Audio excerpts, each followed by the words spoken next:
This is Sean Taylor, Field Application Scientist with Bio-Rad Canada, and today I'd like to talk to you a little bit about a new technology that we just launched, which is called Droplet Digital PCR.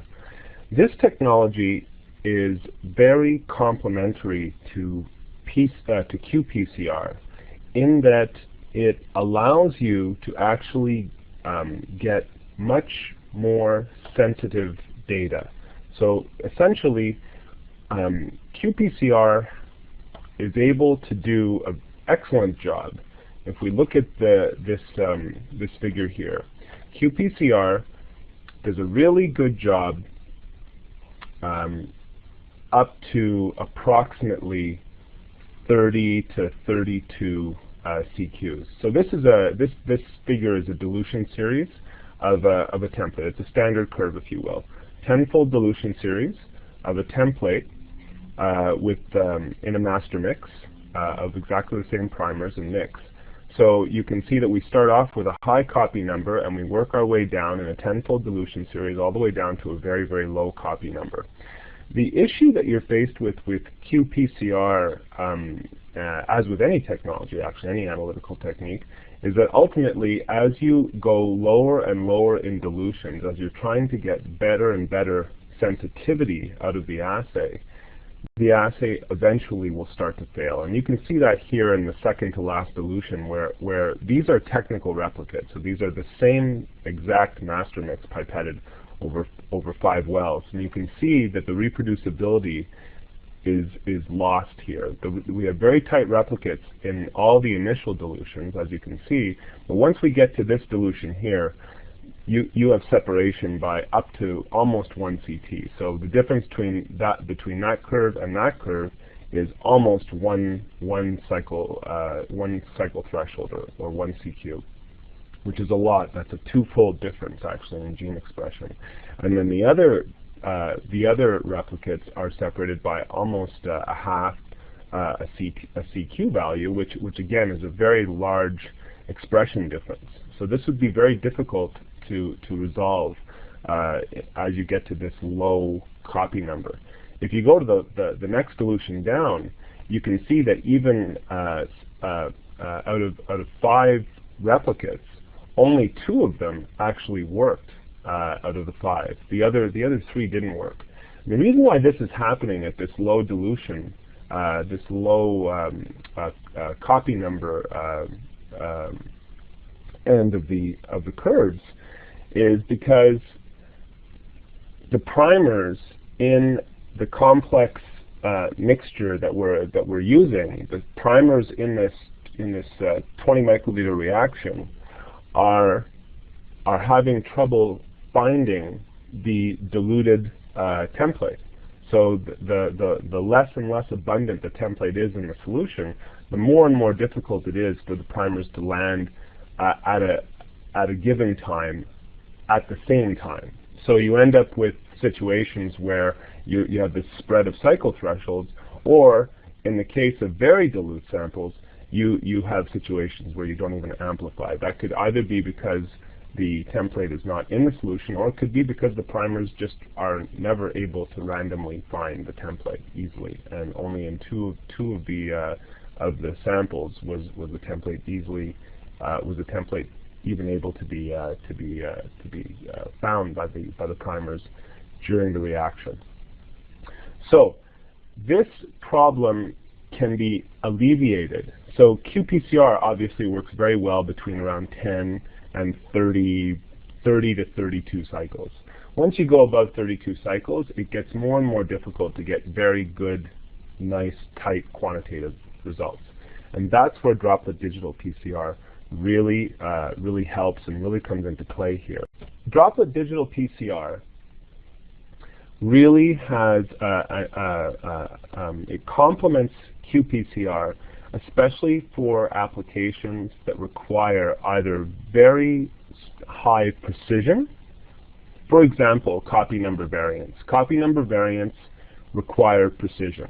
When we're looking at copy number variants between samples, we're looking for integer increases or decreases in copy number of a particular gene. qPCR just doesn't work very well in that regard, because with qPCR, you can typically go down to a 1 CQ or 1 CT difference between samples, which is already a twofold difference.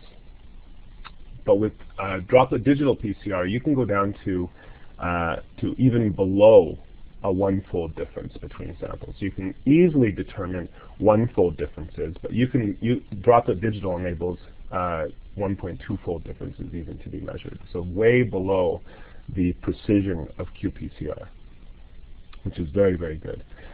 You can also detect rare sequences. So droplet digital PCR enables a concentration effect of the sample. So the same sample pipetted in a qPCR reaction versus droplet digital, in droplet digital you're concentrating the sample, and I'll explain how this is done in the next slides, to allow you to see much more rare sequences or rare genes or rare transcripts in complex samples, such as a few tumor cells in a wild-type background.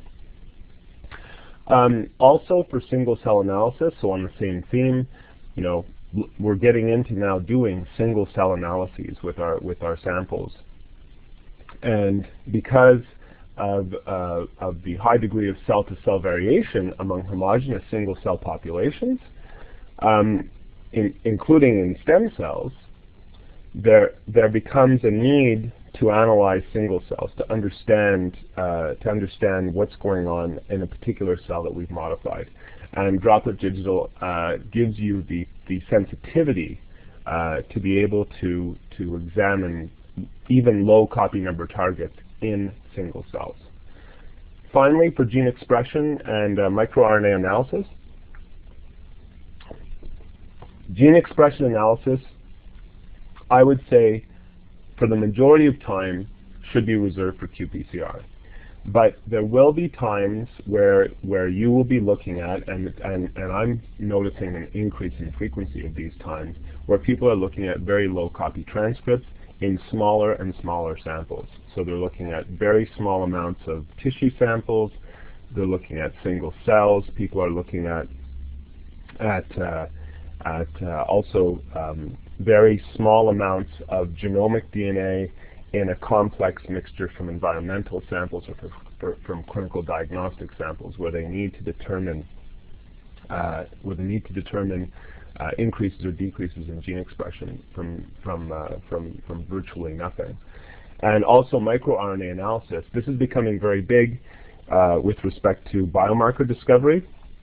A lot of people are getting into microRNA analysis in blood, where they're looking for microRNA molecules that are swathed off of tumor cells in blood as cancer biomarkers. And again, you really need the sensitivity there that may go beyond what you can do with qPCR. And droplet digital provides absolute quantitation of expression levels, and especially for low abundance either transcripts or microRNAs. Finally, a really cool application for droplet digital is next generation sequencing, and allows you to quantify next gen samples prior to sequencing, and then to validate sequencing results with absolute true quantification after next gen sequencing. So again, an excellent fit in that area. So if you're doing gene expression analysis or absolute quantification, and you're in the 10 to 32 CQ range, then qPCR is a great choice. It's definitely going to be less expensive than droplet digital, and it fits very well in that niche. But if you're doing these other types of assays, where you're faced with working with very low abundance samples or low abundance genomic DNA in complex mixtures, droplet digital is a choice that will definitely help to be able to get very good qualitative data. So the advantages of droplet digital: increased signal to noise. So as I mentioned, you're able to see more with less. So for high copy templates and backgrounds are diluted, effectively enriching for rare targets. And I'll explain how this is done soon. It removes qPCR bias, so error rates are reduced by removing amplification efficiency reliance. So when we talk about PCR bias, we're talking about amplification, because when we do qPCR, we're looking at enzymatic reaction curves. When we do droplet digital, we're looking at an endpoint reaction. So we're not looking at the individual reaction curves. We're just looking for a plus or minus signal at the end of a reaction. Again, I'll explain how this is done. The quantification is more simplified. So droplet digital, because it's an endpoint reaction, it doesn't use the delta-delta CQ method. It doesn't even require standard curves. You can determine down to you start from single template products. You can determine down to very, very low abundance products. And finally, the reagent cost is greatly reduced with droplet digital in comparison to other digital PCR techniques. It is more expensive than qPCR, for sure. At least right now, droplet digital is a more expensive technology. qPCR runs around 25 to 30 cents per sample. Droplet digital is in the $2.50 to $3 range per sample. So significantly more expensive, but in that sweet spot where qPCR starts to fail, where you have low abundance or low copy transcripts or genomic DNA in complex samples, you need to do more technical repeats anyway with qPCR, many more technical repeats. With droplet digital, you only need to do 1 or 2 technical replicates. So the cost becomes more comparative in terms of a cost per reaction. And again, if you really want good data, droplet digital really becomes the only choice in for those applications. So how does this technology work? The heart of droplet digital PCR is the formation, the conversion, if you will, of your sample to droplets. And the way this technology works is it mixes your sample with oil, so the actual aqueous PCR sample that you would normally run in a qPCR reaction, so say your 20 microliter qPCR sample, which contains your transcript of interest or your genomic DNA or molecule of interest that you're trying to fish out of that very complex sample that's very dilute in the sample. That whole 20 microliter sample gets mixed with a special kind of an oil such that it's converted to 20,000 1 nanoliter droplets in oil. So these are oil encased aqueous 1 nanoliter droplets. And if you look here, here's an image of one little droplet, okay, out of the 20,000. And what that does is it essentially concentrates your, let's say that in that droplet is your transcript of interest or your copy of interest for genomic DNA. And it's in that one droplet. Well, in that one droplet now, you've concentrated your transcript of interest or your gene of interest is in that droplet, along with the primers. Everything gets packaged together. And that droplet then gets cycled. So once you convert it to droplets, then we do the PCR reaction, and that enables the primers a much greater chance of finding your transcript of interest in that droplet, because now your transcript has been encased in that droplet by itself away from the background. So the background molecules now, that complex mixture of background where the primers would have a much tougher time in this solution finding your transcript of interest or your gene of interest, are now separated themselves. All the background is separated in their own droplets. So you've basically segregated your positives from your negatives. And that's how this technology works, and that's how it's able to be so much more sensitive and in some ways more precise as well than qPCR. So it works using a droplet reader and a droplet generator. So the first thing you need to do is generate droplets with your sample. So basically, what you're doing is partitioning. You partition your reagents and sample into 20,000 droplets, as I explained before. Then you perform the PCR in a thermocycler. So once we partitioned our sample into those oil-encased droplets, then we PCR. After we PCR, then we quantify the target nucleic acid by counting sample partitions. So basically, the 20,000 droplets goes into a reader, and the reader reads positive droplets, which fluoresce, and negative droplets. And that's how it works. And it's a digital readout that provides accurate or absolute values. So we start off by making droplets, then we PCR the droplets, then we read the droplets, and then we end up with very nice quantitative results that are absolute copy numbers. Some applications with Droplet Digital. This is a 10% dilution series of a target in a sample, and in that same sample was a reference target, so one that wasn't changing between the samples, and here's the target that was diluted. This was a 10% dilution series. You would never be able to obtain this level of precision with qPCR. So if you're looking for very small, but you need precise differences from one sample to another in terms of mutation abundance, maybe, this kind of a thing, where you're looking for a particular mutant in a sample vis-a-vis one sample to the other, where you need to go below a twofold difference in mutation abundance, Droplet Digital really, really shines. And so this is, again, 10%, down to 10% differences, which is just excellent. And this is on 6 independent wells as well. So those error bars are across 6 wells. Really, really incredible precision. For copy number variation, in this experiment, this group actually purchased cells that had up to 6 copies of the same gene in the genome. And basically the goal here was just to show that Droplet Digital can determine between integer copies of that gene. So this is the actual data. So 1 copy, 2 copies, 3, 4, 5, 6.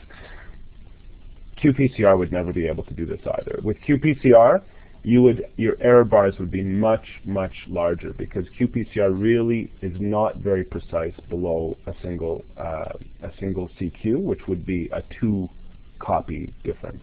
But with Droplet Digital, because it's counting droplets and it's counting absolute numbers and very precisely, you're able to get these kinds of differences between copy number variants. So very nice technology for that type of application. For mutation abundance, so this is, again, another really excellent example of how digital PCR works really well. So let's say we had 40,000 wild-type molecules in a sample with 40 mutant molecules. So we're talking about a 0.1% mutation abundance. Okay, so we have with qPCR, this small level, low level of mutation abundance would just not be able to be detected. But because with Droplet Digital, we're now converting this 20 microliter sample into 20,000 droplets. In effect, we're concentrating the mutation abundance by a 20,000-fold. So in a single droplet now, we go from 0.1% mutation abundance to encapsulating your wild type with a mutant. So now we've gone to a 33% mutation abundance. So now we have 1 mutant molecule with 2 wild type molecules in a single droplet. The primers are going to have no trouble finding the mutation in this single droplet, as opposed to in this large 20 microliter sample that contains 1 mutant per 10,000 wild-type molecules. Or sorry, 1 mutant yeah, that's right. 1 mutant per 1,000 wild-type molecules.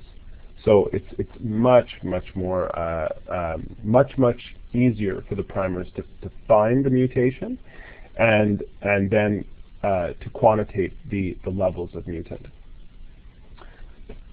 So here's some actual data that you can see. So the way the instrument works, what they did here was they did a dilution series. They spiked in mutant into wild type samples. So they start off with 1%, 0.1, 0.01, 0.05, and 0.01 mutation abundance. Anything below 0.1, qPCR would barely be able to manage 0.1% mutant abundance. Droplet Digital was easily able to determine down to 0.001% mutation abundance. And again, it's just by counting the droplets. So the way this works is it looks for the mutant. So this would be mutant, and down here would be wild type. So in 1% we have a total of 3,735 events for mutant, and then we have another 35 events for mutant positive. So the way the calculation would be done is you would add up the total mutants as to get the p-value. Remember that Poisson value to be able to determine copy numbers. So you'd add up the total mutants, add up the total of the wild types, and then you could divide to determine the ratio, and then use your Poisson distribution curve to be able to determine the total copies of mutants, to be able to and then divide by total copy of the wild type, again fitted to the Poisson distribution. So if you fit each of these positive droplet counts to the Poisson distribution, you get very close to a 1% mutant abundance if you add up the data points here between mutant and wild type. And again, very close to 0.1%. We're going from 3,700 down to 355. So you can see it's definitely dropping by the expected amount. 355 down to 38. So again, another tenfold decrease. Then 38 to 24, which is about half of that, and then 24 down to 6.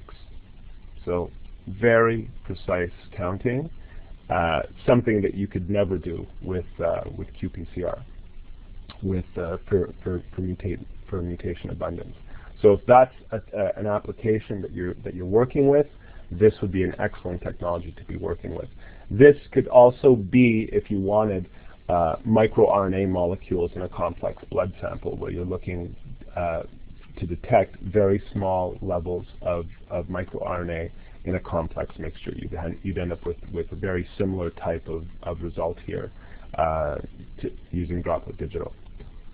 So just to end this presentation, the key advantages of Droplet Digital PCR are single copy resolution, absolute target DNA quantification, unparalleled precision. So you really can't get the level of precision that you're getting with Droplet Digital with any type of qPCR technique. Absolute quantification. So no standard curves, no delta CTs, because no delta CT, because you're not using you're not following the enzymatic reaction curves anymore. You're using endpoint reactions with this technology. And finally, the detection of rare targets in complex backgrounds. This is excellent. I mean, this is exactly where Droplet Digital really has its strength. So I recommend Droplet Digital for the techniques that I discussed at the beginning of this presentation. It's an excellent technology. I recommend qPCR if you're working in that sweet spot range of qPCR for gene expression analysis, endpoint reactions, or absolute quantification. But once you get into those types of samples that require either more precision or more sensitivity, Droplet Digital really is the way to go. So I hope this was useful and informative.